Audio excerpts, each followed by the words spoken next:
Hey, good morning, everybody. You are back with the crew. Hey, today's story, if you will, is about crypto investing. So investments can be in millions of different things, but one of the things that I've always invested in or believed in was real estate. So let's think about real estate and what it means to you on an investment level.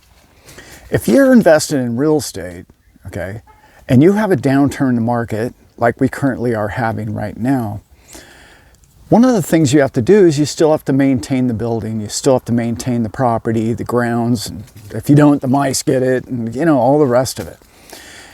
If you don't have renters in there, all the rest, all the things that go along with responsible, ownership of property. You have a mortgage, you have interest payments, all of those things are out of pocket. Let's talk about crypto. You don't have any out of pocket. You just don't. The beauty of crypto is the fact that you own a piece of the company and you don't even have the burden of the electric bill, the property that they have to manage, all the employees. There's a financial burden that comes along with every stock because they're corporations. Those corporations have overhead, massive overhead, and they have to make a certain amount of profit to stay viable. That's why I really enjoy investing in crypto, because if you think about it, there isn't any overhead. There just isn't. You own the token, you own it outright. Hopefully it's in your wallet. Hopefully you've gone through the procedure of understanding what it means to be responsible for being your own bank and your own financial planning. In this world that we live in, it's been crazy lately, right? So when we talk about investments in crypto, it's your responsibility. And now I know there's a million, man, crazy how many YouTubers out there are just throwing in the towel. I listened to this guy not long ago. It's not a guy I listen to often, but somebody sent it to me. Hey, what do you think of this? And he had a couple of 100,000 subscribers. I was like, wow, okay, let's see what he has to say. The man for 25 minutes bashed crypto. And I thought, it's a crypto channel. And all he said with every other sentence was contagion. And I thought, this man he's been stricken with fear. And often in politics and media and whatnot, they catch on to a certain word, it becomes a key word, and it becomes triggering to people. And that word lately is contagion. And it's almost comical to hear because it just brings the fear right out of people. And I don't know how, I'm sure he has a great channel, but I just don't even know how you can get on there and say, oh, you should sell it. I sold everything. I'm completely out of the market, just run for the hills. Now, he is a young man, and I understand what happens. It might be I don't know whether it's his first bear market or maybe he went through one before. And I don't know. I don't know anything about the man. But it's odd to me that nowhere in the 25-minute video did he say anything about what he's doing with the money. What do you mean you're getting out of crypto? Okay, well, into what? Are you putting it in the bank? Are you putting it in T-bills? Are you buying silver? Are you buying real estate? I'm going to assume he had a few $1,000s of something, right? I would imagine. What'd you do with it? Is it in your bank? Yeah. Well, let's get to that. What are banks doing? Let's talk about, even larger than banks, right? What are they doing right now? They're investing in blockchain technology, which is the coins you're selling, right?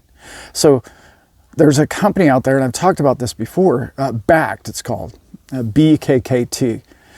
They bought 67,000 acres, not far from here actually, out in Sparks, Nevada, and they're creating the new Silicon Valley, which is going to be the new blockchain valley.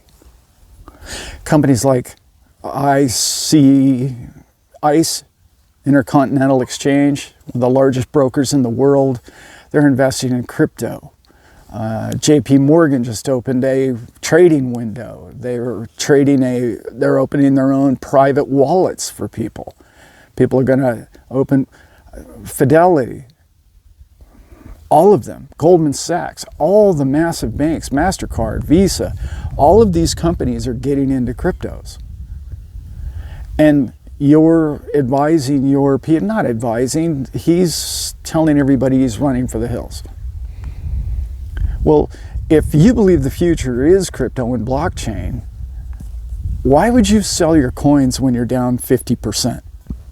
Excuse me, 70%, probably. Let's talk about that. Why are you selling something at a loss? Let's go back to the house now. If you own a home and you're down 50% on the property, are you going to sell it? Maybe. I mean, I suppose the situation you're in, if you need the money financially or whatever, or you have a solid buyer. Why though? Don't we always know that the real estate comes back? It wasn't that long ago, 2010, the bottom of the real estate market, and now we're at 20. I think it came all the way back by 18, right? Whatever it was, 18, 19. So you had to wait, what, 5, 6, 8 years? And it came all the way back, only to achieve new highs? Because they're going to do what? They're going to continue to print money, right? What that money goes to is assets. What are assets? Real estate, gold, crypto. You get where this pattern is just repeating itself. Only you're thinking short term, and I understand you're a young man or young people out there, and they get caught up in it. And they get caught up in the negative news. Is it probably going to go down from here? Probably. I don't know that for sure, and I know he doesn't know that for sure. But I'm always reminded of Mr. Bezos and what he did. And he was down 95%, okay, with this Amazon stock at one time. 3 different times he was 75% down on his stock. Need I remind anybody, he became one of the wealthiest men in the world because he never sold those stocks when they were down 95%. If you believe the coins that you purchased and the coins that you have, and the due diligence that you did, and the understanding of the technology in which you purchased initially, and you own that currently today, and you see its future, in particular, the top 20 coins in particular, you know the ones I like on this channel, why would you not hang on to them and be just like Jeff Bezos?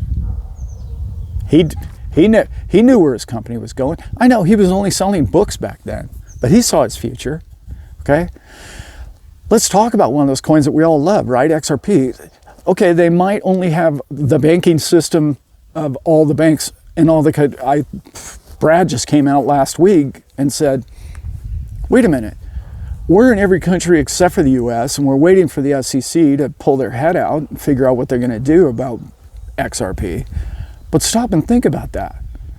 Every other bank in the world's already lined up, set up. ISO 200-222 is locked and loaded, ready to go.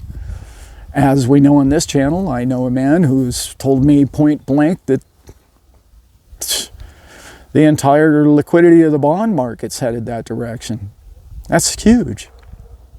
So let's recap a little bit. Big banks, big business, bond markets,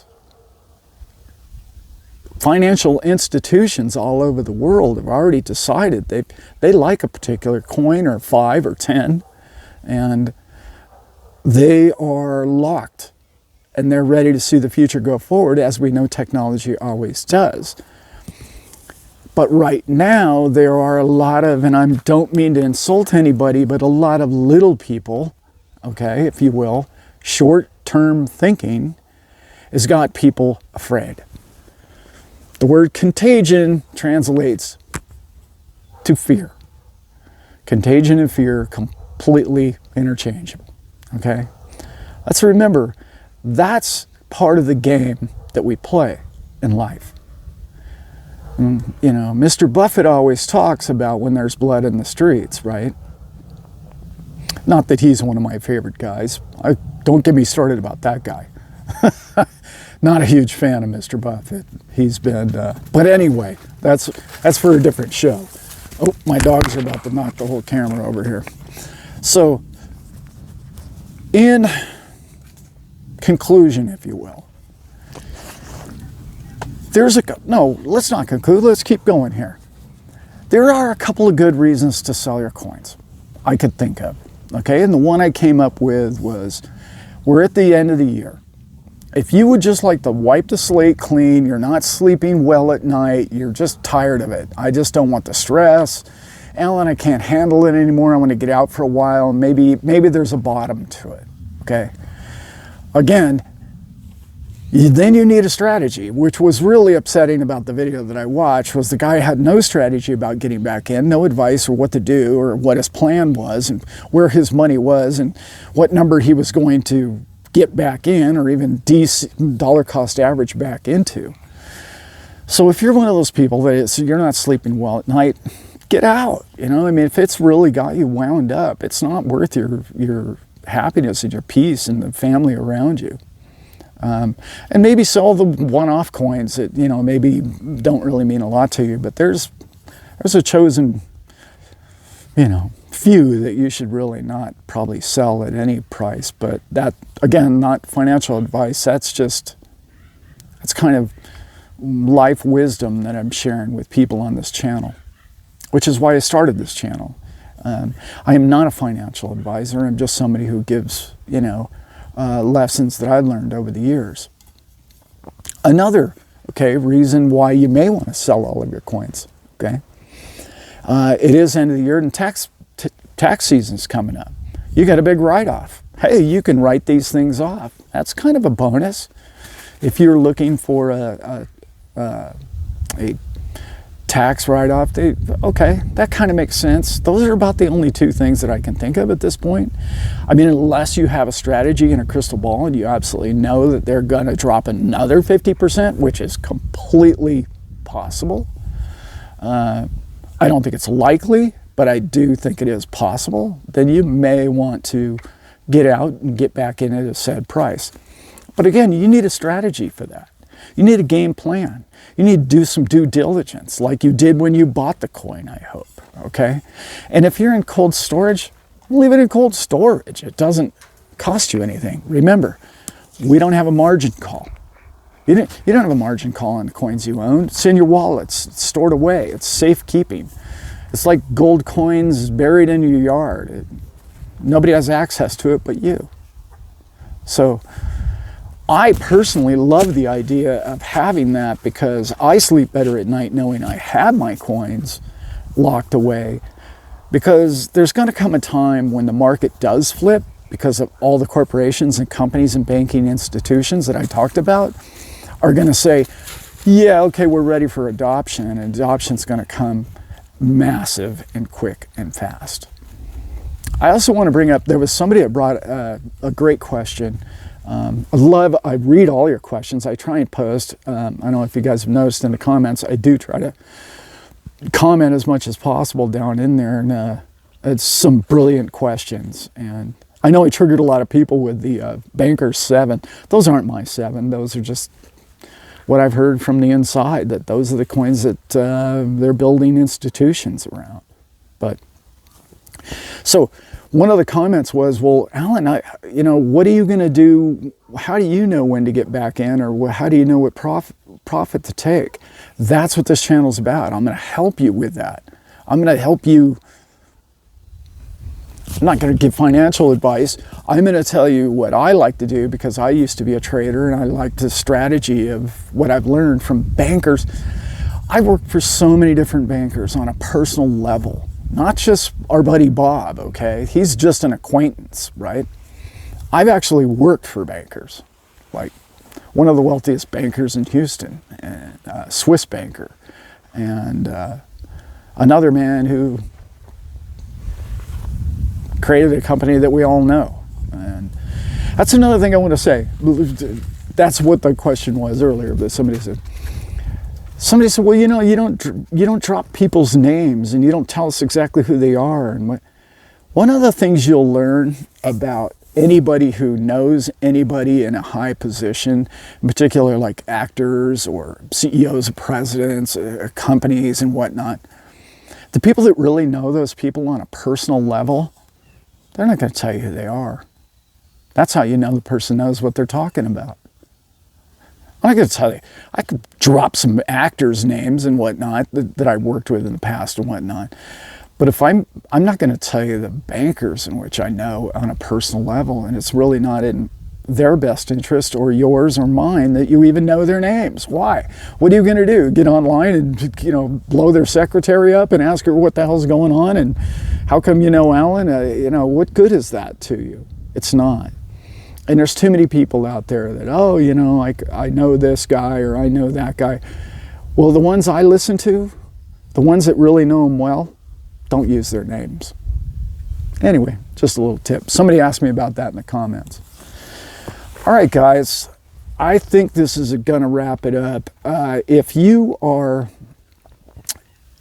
in your coins that you love and you're feeling the pain of being in the street, at the bottom, the blood in the streets, it's not easy. This is not an easy market. But let's remember, stocks are way down. Real estate's just now starting to drop. And unfortunately, I think real estate's going to decline for quite some time going forward. It's not what I hope happens, but it does appear to be the case. We are in a bad down market, and there's bad publicity everywhere. But see, that's why I don't watch too much of that, because most of it is just tried to get you to talk about the word contagion. All right, now I'm babbling on, guys. So hopefully you guys got something out of that, and I will return. With that, I'm out. Not my best effort.